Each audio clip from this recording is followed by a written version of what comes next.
The last flight to Chicago had boarded an hour ago. The silence it left behind in the terminal was heavy, broken only by the hum of the floor polisher in a distant corridor and the quiet chime announcing a gate change no one was waiting for. Allure sat perfectly still, a statue carved from patience and frustration. The beige coat was draped over the back of her wheelchair, the deep green of her dress a slash of color in the sterile, blue-gray twilight of Narita International Airport. Her transport service, confirmed twice, was a no-show. Her phone was a dead weight in her purse. All the accessible charging stations were occupied by janitorial equipment. It was a cascade of minor inconveniences that had stranded her, a problem she could solve with time, but time was stretching into a lonely, indefinite stillness. She was used to being looked at. A black woman in a wheelchair, traveling alone through Japan, was an anomaly.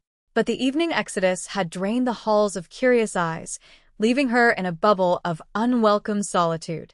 She was a specialist, a consultant who authenticated and restored rare manuscripts. Her hands, resting calmly in her lap, were her livelihood, steady, precise, and insured for a small fortune. Her mind was her fortress. But right now, both were useless. That was when the air in the terminal shifted. The change was subtle at first, a drop in barometric pressure that precedes a storm. The automatic door slid open, but instead of a harried traveler, a man walked in as if the airport itself had been waiting for his arrival. He was flanked by two others, men in dark, severe suits who moved with an unnerving lack of wasted motion. They were ghosts at his shoulders. But it was the man in the center who held the space. His suit was a charcoal so dark it seemed to drink the light, tailored with a precision that spoke of obscene expense. Ink, intricate and blue-black, curled just above the collar of his white shirt and peeked from the edge of a perfectly creased cuff. He held a leather leash, and at the end of it sat a golden retriever, its tail giving a single, soft thump against the polished floor. Allure told herself not to stare. She had learned long ago that direct eye contact was an invitation for questions she had no interest in answering. So she watched him in the reflection of the large window that looked out onto the tarmac. She saw the severe cut of his jaw, the way his black hair was styled back from his forehead, the absolute stillness of his posture. He moved like the world was built on a grid, and he was the only one who understood its geometry. He stopped. His men stopped a half-step behind him. The dog sat, its intelligent eyes fixed on its master. The man's gaze swept the empty terminal, a king surveying a vacant throne room. It passed over the shuttered currency exchange, the darkened souvenir shop, the rows of empty seats. Then it landed on her. It wasn't a glance. It was an assessment. In the reflection, she saw his eyes narrow slightly. He did not look away. The silence stretched, thin and tight. He leaned his head just slightly toward the man on his right, his voice a low murmur that somehow carried across the cavernous space, a stone skipping across a dead-calm lake. "Nakamura," he said, his English perfect, devoid of any accent she could place. "Why is she all alone?" The question was not born of concern. It was a query about a detail that was out of place, a disruption in the sterile order of his world.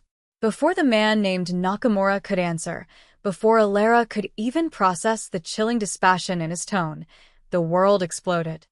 The glass wall to her left shattered inward, a crystalline wave of violence.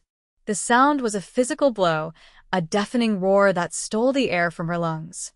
Shouts erupted from the entrance.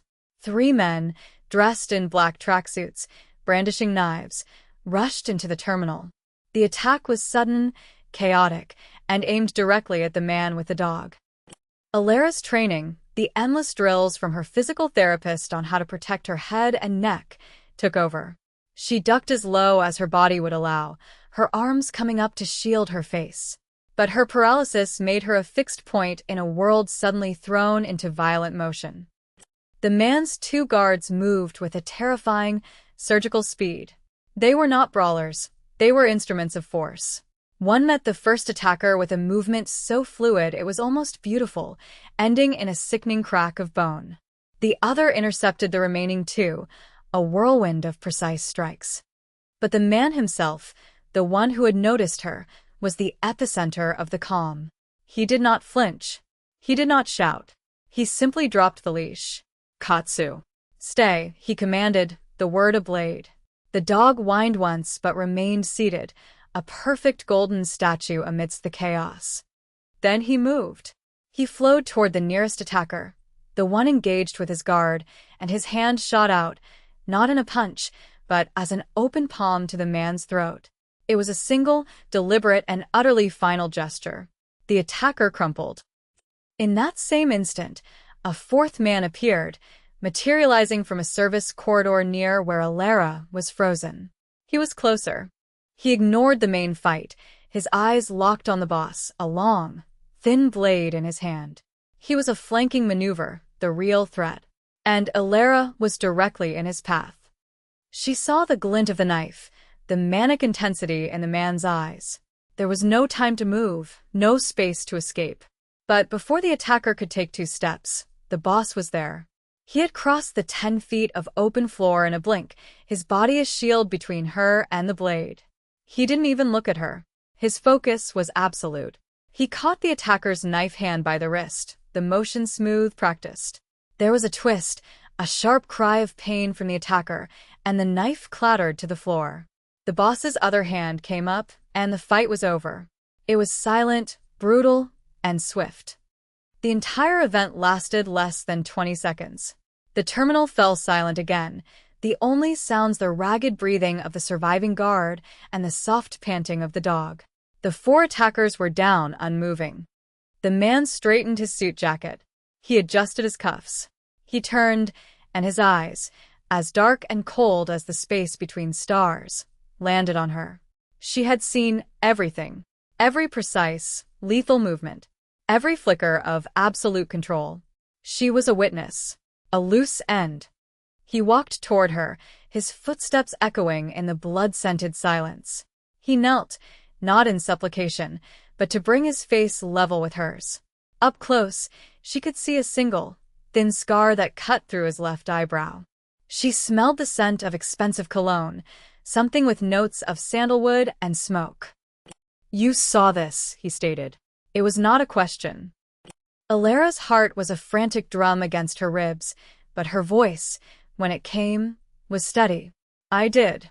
He studied her face, his gaze missing nothing. He saw the fear she was trying to conceal, but he also saw the defiance, the refusal to crumble. He glanced at her wheelchair, then back at her eyes. Something unreadable flickered in their depths.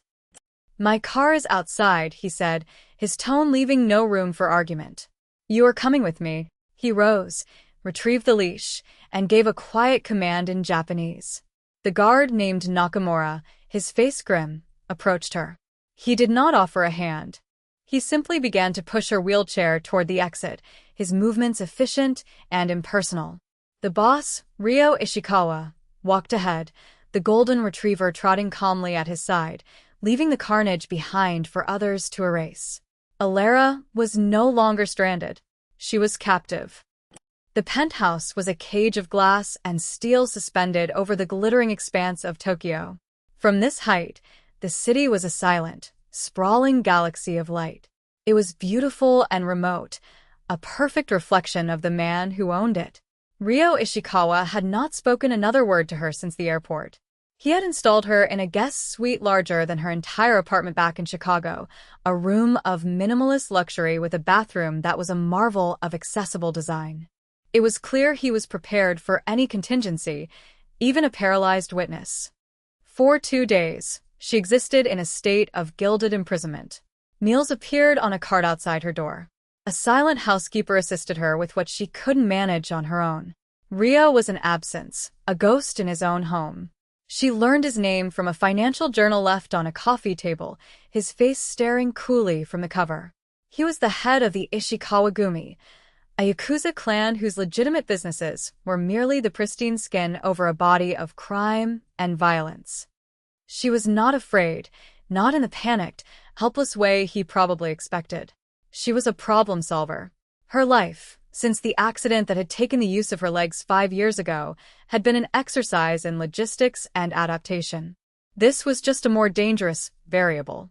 She spent her time observing, gathering data. The guards were disciplined, the staff moved with fearful respect. And then there was the dog. Katsu, the golden retriever, became her shadow. He would lie near the door of her suite, his head on his paws, watching her. On the third day, she wheeled herself into the main living area. The dog padded over and gently rested his heavy head on her knee, his brown eyes full of a soft, uncomplicated warmth. She stroked his ears, the simple, tactile connection a balm to her frayed nerves. "He likes you." Rio's voice came from the shadows of the room.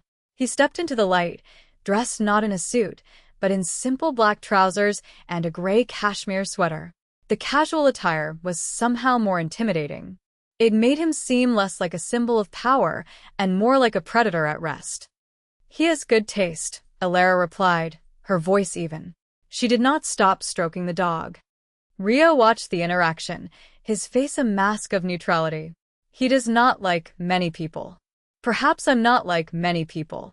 The corner of his mouth twitched, a barely perceptible movement. "You have not screamed. You have not cried. You have not begged. Would it have worked?"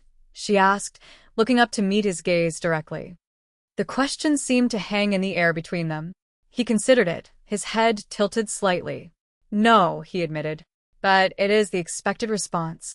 I've rarely had the luxury of doing what's expected." That was the moment she saw the first crack in his armor.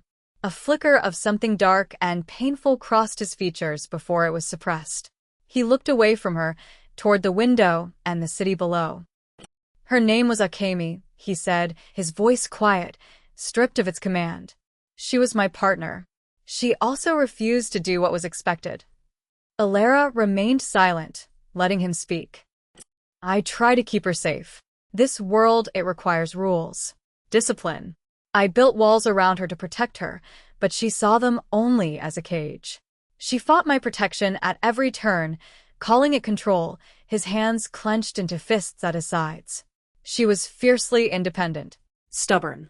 She thought she could navigate the dangers on her own terms." He paused, the silence thick with a grief, so old it had fossilized into shame. "A rival clan, the Sadokai, the same ones who attacked me at the airport, saw her independence as a weakness in my armor. They used it. She left me one night after an argument. She walked away, believing she was choosing freedom." He turned back to face Allure, his eyes hollow. "She walked into an ambush they had set for her. I was too late. My caution, my control, it drove her away from the only safety she had." He carried the failure like a shroud. He hadn't just lost a woman he loved. He believed his very nature had killed her. He saw Allure, another independent woman thrust into his world, and he was terrified of repeating the same mistake. But her physical vulnerability was a constant, stark reminder of what he had to protect. The threat was not gone. The Sadokai knew a civilian had witnessed the attack. They were hunting. That evening, Allure wheeled herself quietly down a hall, drawn by the low murmur of voices from Rio's study. The door was slightly ajar. She heard Nakamura's voice, tense and low. "They are checking hospitals, hotels. They have a rough description. A foreign woman. It is only a matter of time before they find this building. Increase the perimeter," Rio ordered. "Double the watch." "Sir, they are not soldiers trying to breach a fortress. They are rats looking for a crack in the foundation. They will find 1 inch." Allure listened, her mind racing. They were thinking like warriors, focusing on defense. But the enemy was thinking like an assassin, looking for a single point of failure. She knew she could run. She could try to get a message out, trade Rio's secrets for her freedom. It was the logical, self-preserving thing to do. But she thought of the look in his eyes when he spoke of Akemi. She thought of the brutal efficiency that had saved her life. He was a monster, yes, but he was a monster bound by a code of shame, haunted by a failure he could never undo.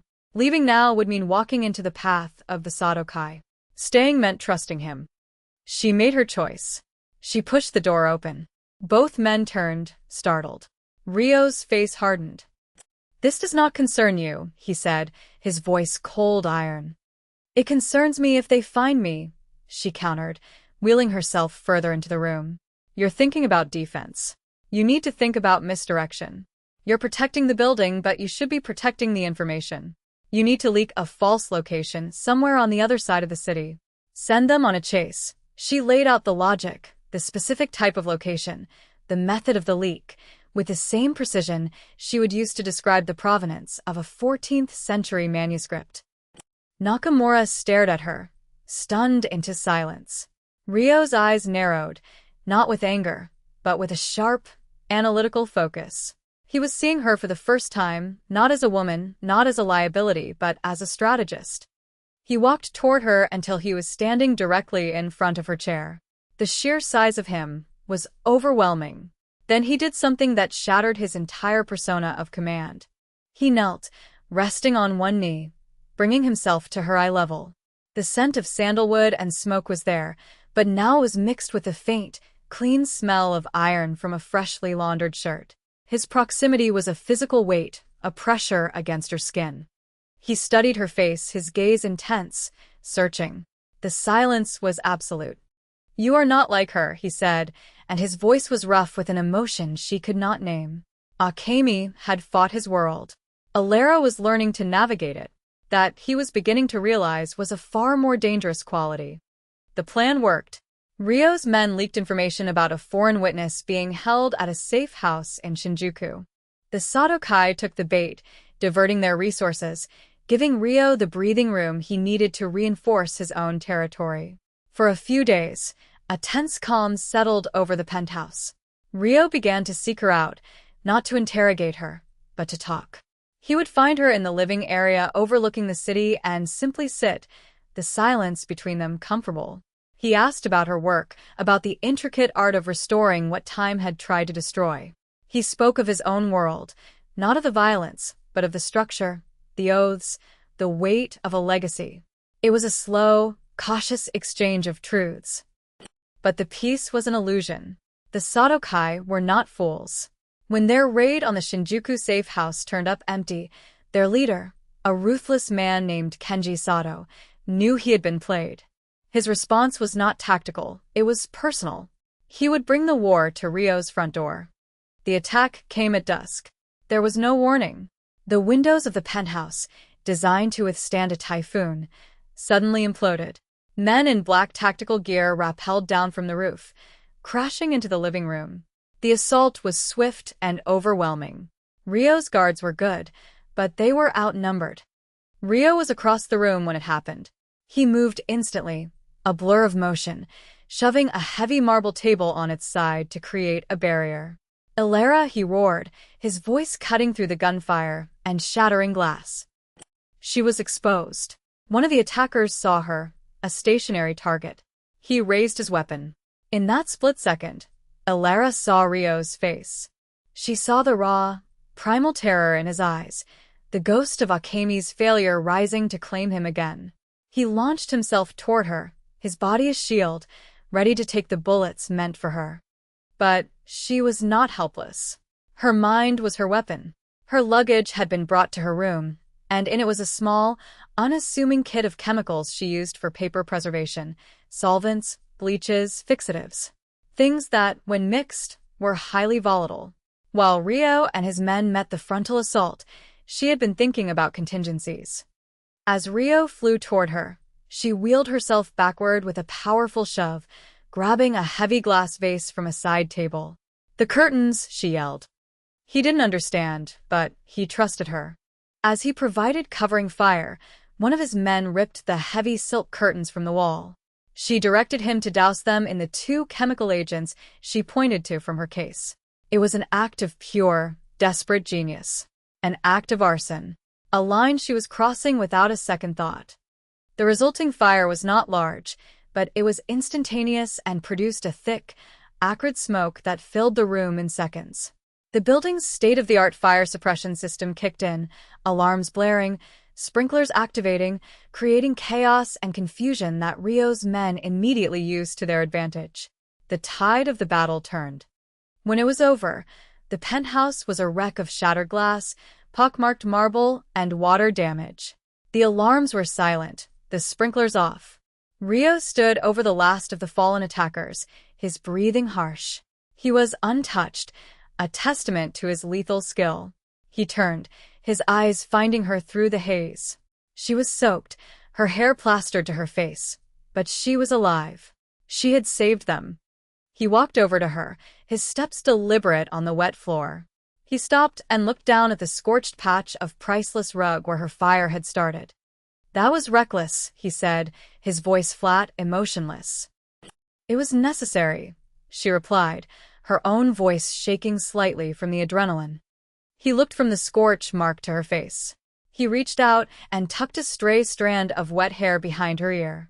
His touch was surprisingly gentle, his fingers warm against her cold skin.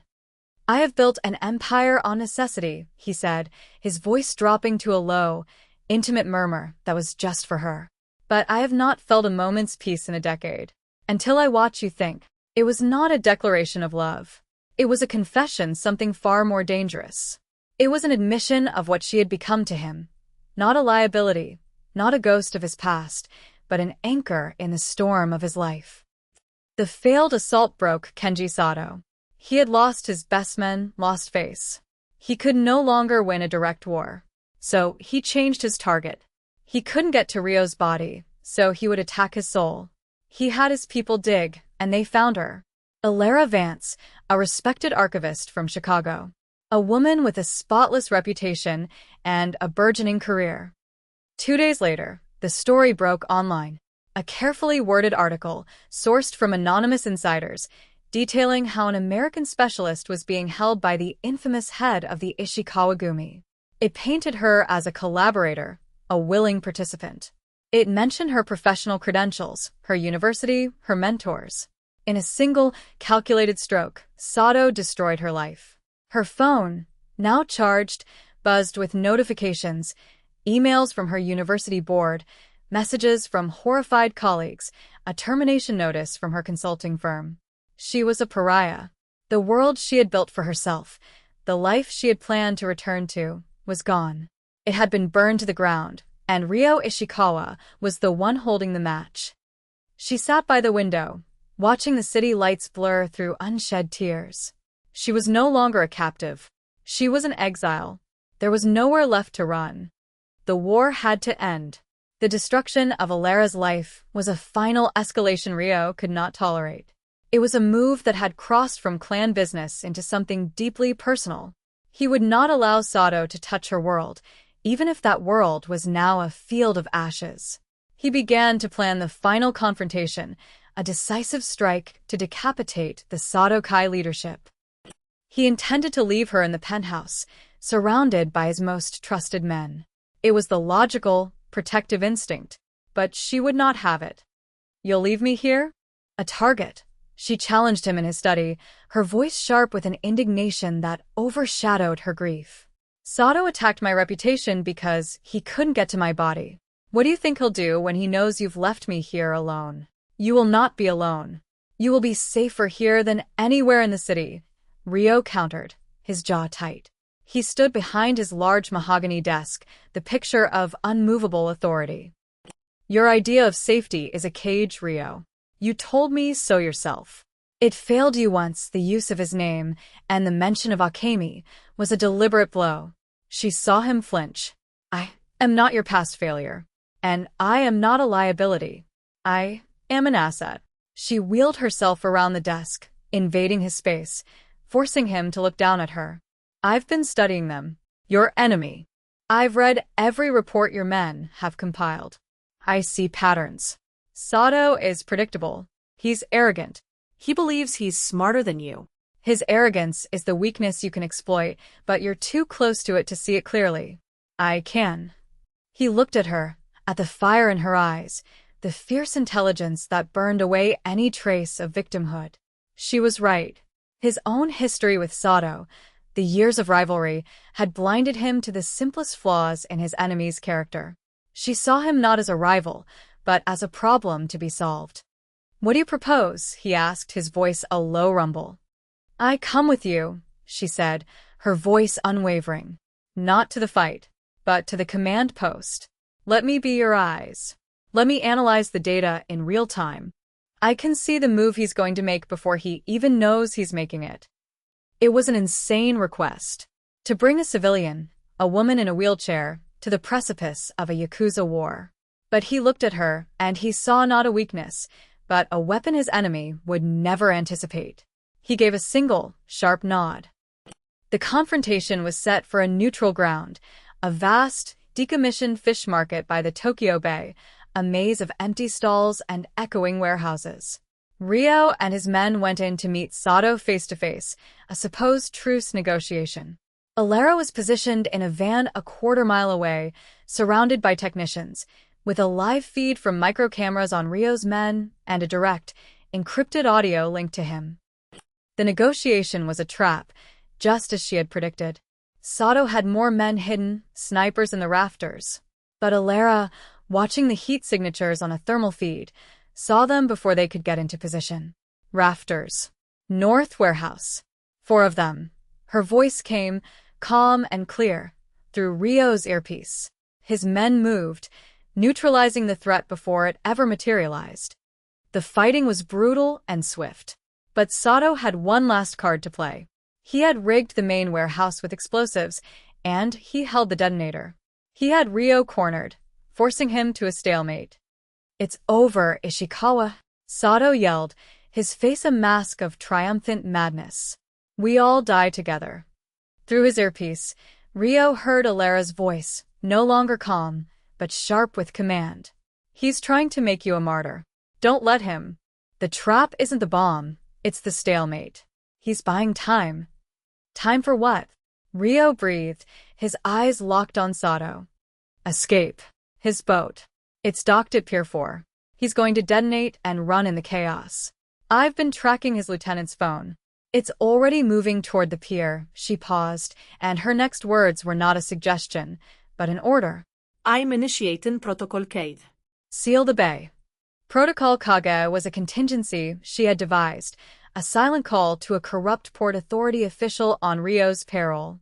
It was a kill switch for the entire commercial shipping channel. It was a move of absolute authority, one Ryo himself would have made. In that moment, with him unable to act, she acted for him. She became him. "The bay is sealed," she confirmed a moment later. "He has nowhere to go." The knowledge broke Sato. Ryo saw it in his eyes. The loss of his escape route, the realization that he had been outmaneuvered not by Ryo, but by an unseen force, shattered his resolve. Ryo's men used the opening. The fight was over. Kenji Sato's reign was finished. Ryo found her back at the van. The technicians were gone. She sat alone in the dim light of the monitors, the glow illuminating the tension on her face. He was splattered with grime, and there was a cut on his cheek, but he moved with the same deliberate grace. He walked up to her chair and stood before her, saying nothing. He looked at her, truly looked at her, not as the woman he had to protect, but as the woman who had secured his victory. "My men follow my orders without question. It is the foundation of my empire," he said, his voice quiet but resonant in the small space. "Tonight, they followed yours." He reached down, his hands covering hers where they rested on the wheels of her chair. His touch was warm, possessive. "In my world, that makes you something more than a guest. It makes you an authority. It makes you mine." It was not a cage, but a throne. It was not ownership, but an acknowledgement of her place beside him. The cost was her old life, a life that was now nothing but smoke and memory. His cost was the cold solitude he had wrapped himself in for a decade. She had breached his walls forever. They returned to the penthouse. The damage had been cleared away by a small army of cleaners, but the scars remained, a faint smell of smoke, a hairline crack in a marble tile. Allure sat by the vast window, looking out at the endless sea of Tokyo lights. Katsu came and rested his head on her lap, a warm, solid weight of loyalty. Ryo came to stand behind her. He placed his hands on the handles of her wheelchair. It was not a gesture of control, not an offer to push her. It was an act of anchoring. He was steadying himself, his presence a silent weight behind her. He did not speak. He did not need to. The city sprawled before them, a glittering, beautiful prison that had, impossibly, become their kingdom. Allure did not look back at him. She kept her eyes on the horizon. She had made a choice, and she would not regret it. The silence between them was no longer empty. It was an oath. It was a beginning,